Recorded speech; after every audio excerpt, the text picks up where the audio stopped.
melakukan ekspansi ke Syam atau perluasan pasar ke Syam, beliau dari Mekah ke Syam itu membawa barang dagangan yang dibutuhkan oleh penduduk Syam.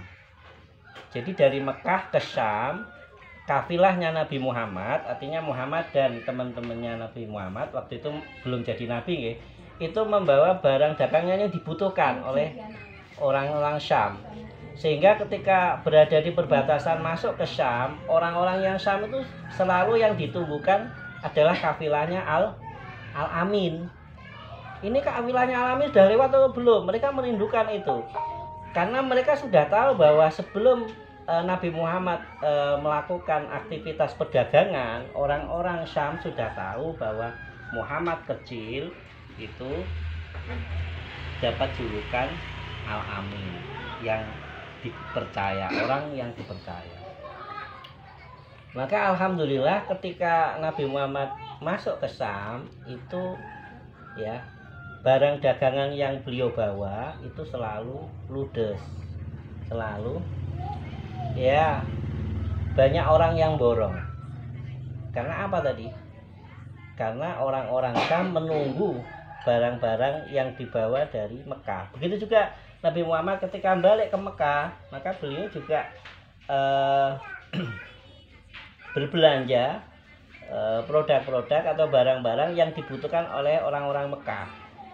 Sehingga dalam sejarahnya kita tahu bahwa Nabi Muhammad itu sebelum diangkat sebagai nabi itu seorang miliarder gitu kan. Sebelum berani untuk menikah atau dalam suatu riwayat yang Khadijah yang meminang itu kan, meminang Nabi Muhammad, itu beliau sudah menjadi seorang miliarder dengan mahar berapa? 100 unta ya, 100 unta kalau unta merah. Hitungannya kan unta merah itu kan berapa kan? Subhanallah. Jadi seperti itu ibu-ibu sekalian, sifat jujur itu mari kita terus kita jaga ya.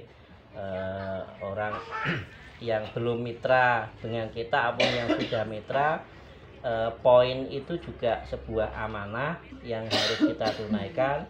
Jangan sampai kok kita mendolimi mitra atau orang yang sudah menjadi member sehingga haknya itu berkurang. Karena haknya mitra atau orang yang sudah gabung dengan HNI itu adalah dia juga mendapatkan poin. Oke, itu tadi sedikit tentang sirah Nabi Muhammad. Kenapa kok Nabi Muhammad dalam sejarah itu sukses dalam hal berdagang itu kan. Jadi beliau senantiasa terbuka, jujur, kemudian amanah ya, ada terhadap apa yang dititipkan beliau, termasuk dari Khadijah Al-Kubra gitu kan. Dan beliau juga menularkan itu kepada para sahabat. Oke, yang kedua ibu-ibu sekalian, ada pelajaran yang sangat berharga dari Al-Quran, surat Fatir, surat berapa? Fatir, ada yang tahu? Surat Fatir ayat ke-29 dan ayat 30.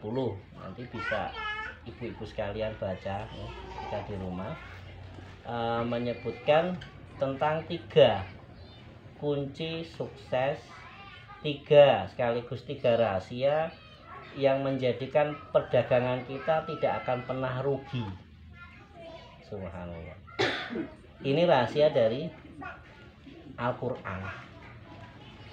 Dalam surat Al-Fatir itu disebutkan innalladzina yatsluna kitaballah wa aqamus shalah wa anfaqu mimma razaqnahum sirran wa alaniyatan yarjuna tijaratan lan tabur.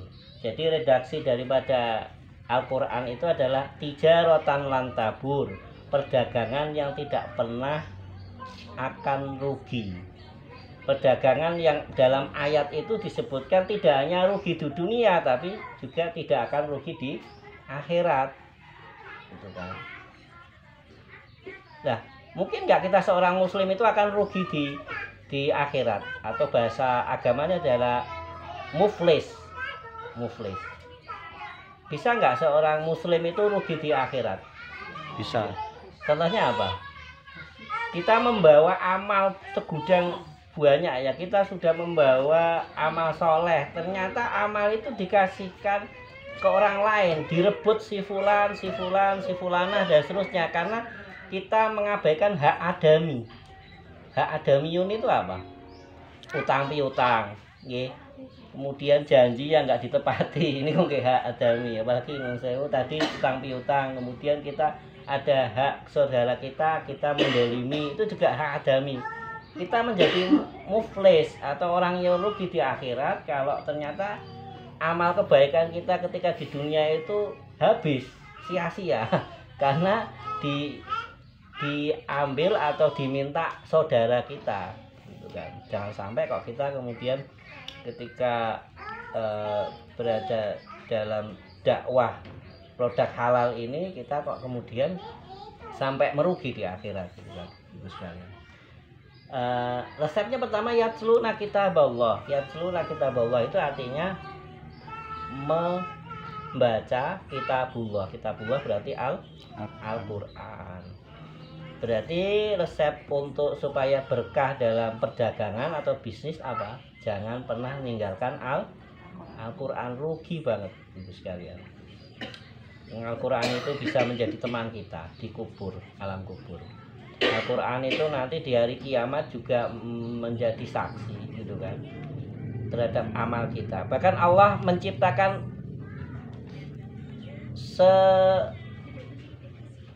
satu malaikat, satu malaikat yang Allah ciptakan karena kita menjaga surat Ar-Rahman. Surat apa?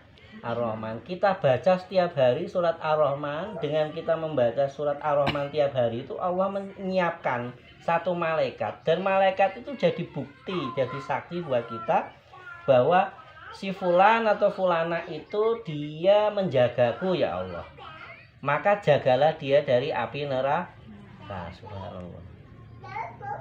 Itu fadilahnya kita mendawamkan atau istiqomah membaca surat Ar-Rahman. Salah satu atau yang sering diulang-ulang dalam ayat pada Ar-Rahman adalah lafaz atau ayat fabi ayyi ala rabbikuma tukadziban. Jadi sebenarnya kita hidup ini diberikan rizki, kita diberikan cara untuk mendapatkan rizki.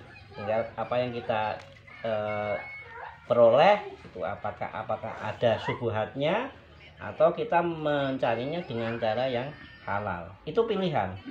Kalau kita mengambil rizki atau jatah rizki kita dengan cara yang haram, maka itu pun juga akan berimbas pada diri kita. Begitu juga sebaliknya, kalau kita berusaha untuk mencari yang halal atau yang memprioritaskan yang halal, maka Allah akan membimbing kita untuk selalu berada di jalannya.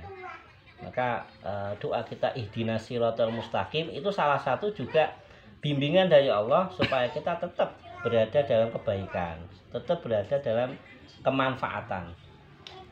Resep yang pertama tadi yatsluna kitaballah, yang menjaga supaya keberkahan dalam perdagangan kita adalah kita menjaga Al-Qur'an. Surat Ar-Rahman. Kemudian selain surat Ar-Rahman apalagi fadilah kita mendapatkan keberkahan dari rizki, kita tahu Al-Waqi'ah, betul. Jadi surat Al-Waqi'ah itu juga bisa mendatangkan keberkahan rizki. Surat Al-Duha dibarengi dengan kita melakukan sholat duha, itu juga bisa memancing datangnya rizki. Min haitsu la yahtasib, dari arah yang tidak kita sangka-sangka. Karena memang rizkinya orang beriman, orang yang takwa itu Allah jamin min haitsu la yahtasib. Jadi jangan khawatir besok waktu Ramadan banyak orang yang puasa, nggak usah khawatir. Pasti ada yang membuat kita untuk tetap istiqomah untuk menjalani bisnis ya ini. Kemudian yang kedua resepnya yatsluna kitaballah wa aqamus shalah. Apa aqamus shalah? Mendirikan sholat. Jadi tidak sekedar mengerjakan sholat, tidak hanya kita sholat itu untuk menggugurkan kewajiban, ya, tetapi juga menegakkan atau mendirikan sholat. Maksudnya mendirikan sholat itu apa itu? Apa Mas Bayu? Mendirikan sholat? Sholat tepat waktu. Sholat tepat waktu, betul. Berjamaah lebih baik. Tidak hanya kita yang sholat, tetapi kita mengajak anak kita, keluarga kita untuk sholat. Gitu. Jadi namanya mendirikan itu tidak lantas kemudian kita sholat sendiri, kemudian tidak mengajak pasangan hidup kita, anak-anak kita, tidak. Tetapi aqamus sholah itu juga kesadaran dalam diri kita, kemudian kita juga mengajak kerabat kita untuk melaksanakan sholat yang sebaiknya memang tepat waktu. Lebih baik lagi ketika sebelum azan kita masih wudhu atau berwudhu sebelum azan, kemudian ketika azan dikumandangkan kita juga menjawab lafaz-lafaz azan. Keutamaan menjawab lafaz azan apa istilahnya? Ketika nanti kita ketika nanti kita dibangkitkan di padang mahsyar, ya, di waktu di mana banyak sekali huruf pikuk, maksudnya banyak sekali suara yang berada di sekitar kita, ya kan? Kita akan selalu teringat dengan lafaz-lafaz azan. Gitu. Dan kita akan selalu ingat sama Allah. Itu yang paling penting. Jadi di padang mahsyar banyak sekali orang yang sudah bingung, tidak tahu mau kemana, lari, tidak tahu arahnya kemana, karena di situ cuma ada manusia saja, gitu kan. Nah, kita butuh bimbingan dari Allah. Nah, salah satu bimbingan dari Allah itu kita usahakan ketika kita mendengarkan azan, ya, pikiran kita tertuju pada suara azan itu, kemudian kita jawab azan itu, dan kita membalas dengan doa selanjutnya supaya Nabi Muhammad mengenali kita. Jadi salah satu syarat Nabi Muhammad memberikan syafaat kita itu kita males-malesan enggak sih menjawab azan, kemudian habis itu kita malas-malasan enggak mengucapkan doa setelah azan, ati Muhammadin wasilata wal fadilah. Kita menyanjung Nabi Muhammad karena Nabi Muhammad itu wasilah kita menghadap Allah. Apa kita bisa sowan pada Allah? Bisa. Lewat apa? Lewat Rasulullah. Gitu. Jadi saya sering ditanya oleh murid-murid saya, apa mungkin kita bisa melihat Allah? Ya sudah jelas itu di dalam Al-Quran. Wujuhu yawma idin nadhira ila rabbihana nadhira wa wujuhu yawma idin basira. Wujuhu yawma idin nadhira, ketika orang-orang mukmin itu melihat wajah Allah, wujuhu yawma idin nadhira, wajah mereka berseri-seri, ila rabbihana nadhira, mereka mampu atau bisa melihat Allah, dan itu puncak kenikmatan kita di surga gitu. Dan itu nggak bisa kita lewati kalau kita tidak mendapatkan syafaat dari Nabi Muhammad Shallallahu Alaihi Wasallam. Nah, jadi kembali ke fadilahnya kita menjaga Al-Quran, kemudian menjaga sholat 5 waktu. Jangan sampai kemudian kita dan anak-anak kita meninggalkan sholat kewajiban 5 waktu itu. Khususnya kalau anak-anak kita sudah beranjak usia 10 tahun gitu. Jadi itu kita sebagai orang tua memang punya kewajiban dunia akhirat kita, gitu kan. Meninggalkan generasi robbani, generasi yang senantiasa mendekatkan diri kepada Allah. Itu ciri-ciri generasi robbani. Aqamus shalah, kemudian habis itu wayung innalladzina yatlunal kitaba wa aqumus sholata wa anfaqu mimma razaqnahum sirran wa alaniyatan. Wa anfaqu, mereka yang menafkahkan hartanya. Berarti menafkahkan itu dimaknai juga infak, menafkahi hartanya. Kalau kita ibu-ibu sekalian berusaha untuk membantu suami dalam hal perekonomian supaya anak tetap bisa membayar SPP, bayar pendidikan sekolahnya, uang seragam dan seterusnya, itu bagian dari ibu-ibu sekalian melakukan nafkah atau menginfakkan sebagian hartanya di jalan Allah. Karena pendidikan anak itu kaitannya dengan agama. Maka saya sering sampaikan bahwa pendidikan agama buat anak-anak kita itu investasi akhirat. Jangan sampai kok kita memilihkan pendidikan untuk anak kita asal-asalan. Maksud saya memilih sekolah, memilih sekolah yang jauh dari agama Islam, gitu kan. Maka mumpung masih ada kesempatan, kita pilih sekolah yang terbaik untuk anak kita. Syukur-syukur dimasukkan ke pesantren, kalaupun tidak mau ya yang lebih banyak kurikulumnya di situ adalah kurikulum agama Islam. Itu untuk bisa menyelamatkan kita nanti di akhirat. Karena bagaimanapun juga pertanggungjawaban kita di akhirat tidak hanya apa yang kita lakukan, tetapi juga apa yang menjadi didikan kita kepada anak-anak kita. Berinfak di jalan Allah. Berinfak sirron wa alaniyatan. Sirron itu apa? Secara sembunyi. Berarti tidak perlu orang lain mengetahuinya. Bismillah, saya berinfak ini untuk misalkan pembangunan masjid. Bismillah, saya berinfak ini untuk fuqara wal masakin. Maka kemarin kita juga dengar berita, berita yang pasar di mana itu yang terjadi kebakaran itu ya. Nah, ternyata ada salah satu kios Ibu mungkin tahu itu ya. Udah sempat viral itu. Satu kios yang subhanallah nggak terbakar gitu kan. Karena rahasianya apa? Orang tersebut atau bapak tersebut beliau mendawamkan ya sedekah subuh ya, atau infak ketika ya setelah subuh. Begitu juga ketika kejadian kecelakaan di daerah Kalimantan. Nah, seperti itu juga sempat viral di medsos itu kan, seperti itu. Itu cara-cara Allah menjaga supaya harta mereka dilindungi oleh Allah, itu kan.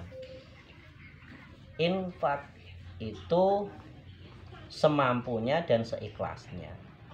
Jadi batasan infak itu semampunya dan seikhlasnya. Yang penting ajek, yang penting istiqomah menjaganya. Jadi tidak lantas kemudian sekali berinfak banyak gitu, kemudian habis itu tidak pernah berinfak sama sekali, tidak. Tapi kita mencoba untuk terus melakukan infak.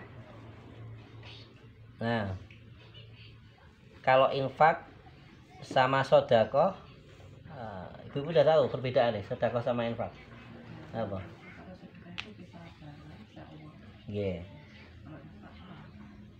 Sedekah bisa uang, bisa barang, kemudian peruntukannya sedekah itu yang paling baik adalah untuk dzawil qurba kalau sedekah nih.